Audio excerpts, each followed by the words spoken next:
Thank you very much, Honorable Speaker. And I want to thank our Vice Chair for moving this motion. Honorable Speaker, this issue, as we all know, emanated from the budget of this financial year. When we made a budget with the hindsight of collecting the revenues that we projected, but as we all know, it wasn't possible for us to continue in that trend, and especially after the happenings that we witnessed in the country then. And therefore, the country had to downscale the projections of the revenue-raising measures.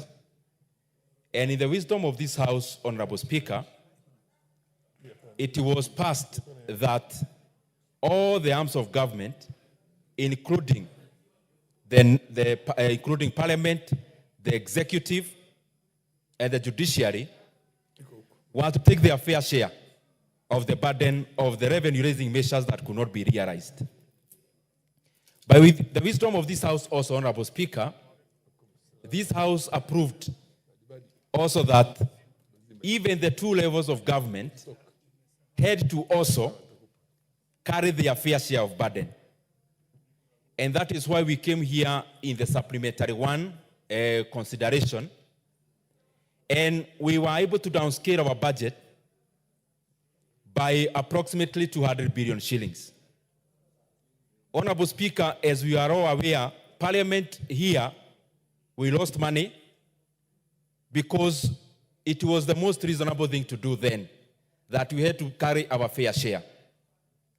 Something that has never happened in this republic, where the Parliament of Kenya, superintended by the members of Parliament, passed a downgrade of NGCDF by approximately 10 billion Kenya shillings.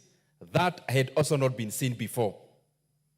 And therefore, in the wisdom of this House, Honorable Speaker, it was thought that since this was cutting across all departments and all sagas and all spheres of government, that our county government also had to carry their fair share.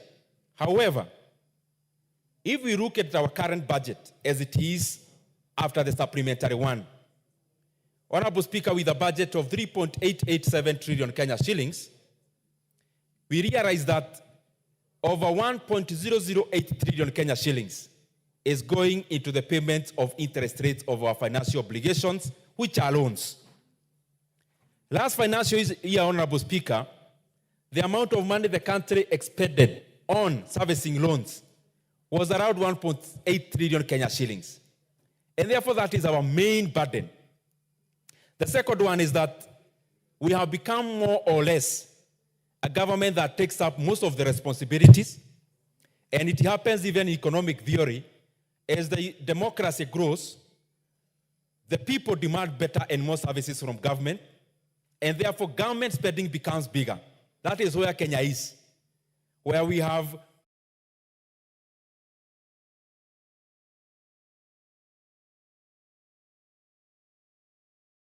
government investing in healthcare, and therefore we have so much of our resources going into recurrent expenditure.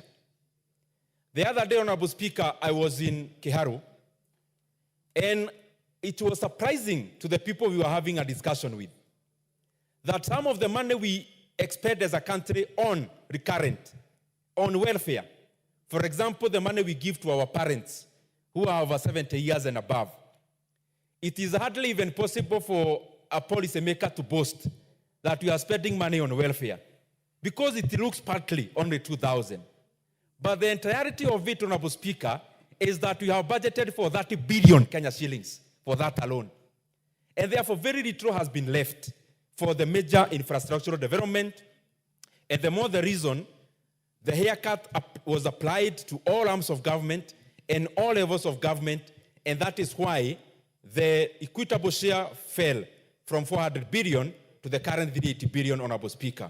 However, in this budget, it reaches 410 billion because there is a carryover of 30 billion Kenya shillings from last year, which we could also not realize after revenue-raising measures. Lastly, in the recommendation of the Budget Committee, the wisdom of the committee was that when we budget for money and there is a shortfall of revenue, the give him an additional 2 minutes, being the chair of the Budget Committee. Proceed. Thank you very much, Honorable Speaker. I was concluding by saying, in the report of the Budget and Appropriations Committee, we had indicated in a clause that in case we budget for these monies, and by the close of the year, the country does not realize these monies, that the two levels of government were to share the shortfall proportionately. So that, Honorable Speaker, you know, we can budget to have revenues of 2 trillion. What would happen? By all means, the country only releases 1 trillion. We are obligated by passing the division of revenue that then we have to pay the county governments the stipulated amount. What if our revenue-raising measures are so drastically down that they undermine even other areas like salaries?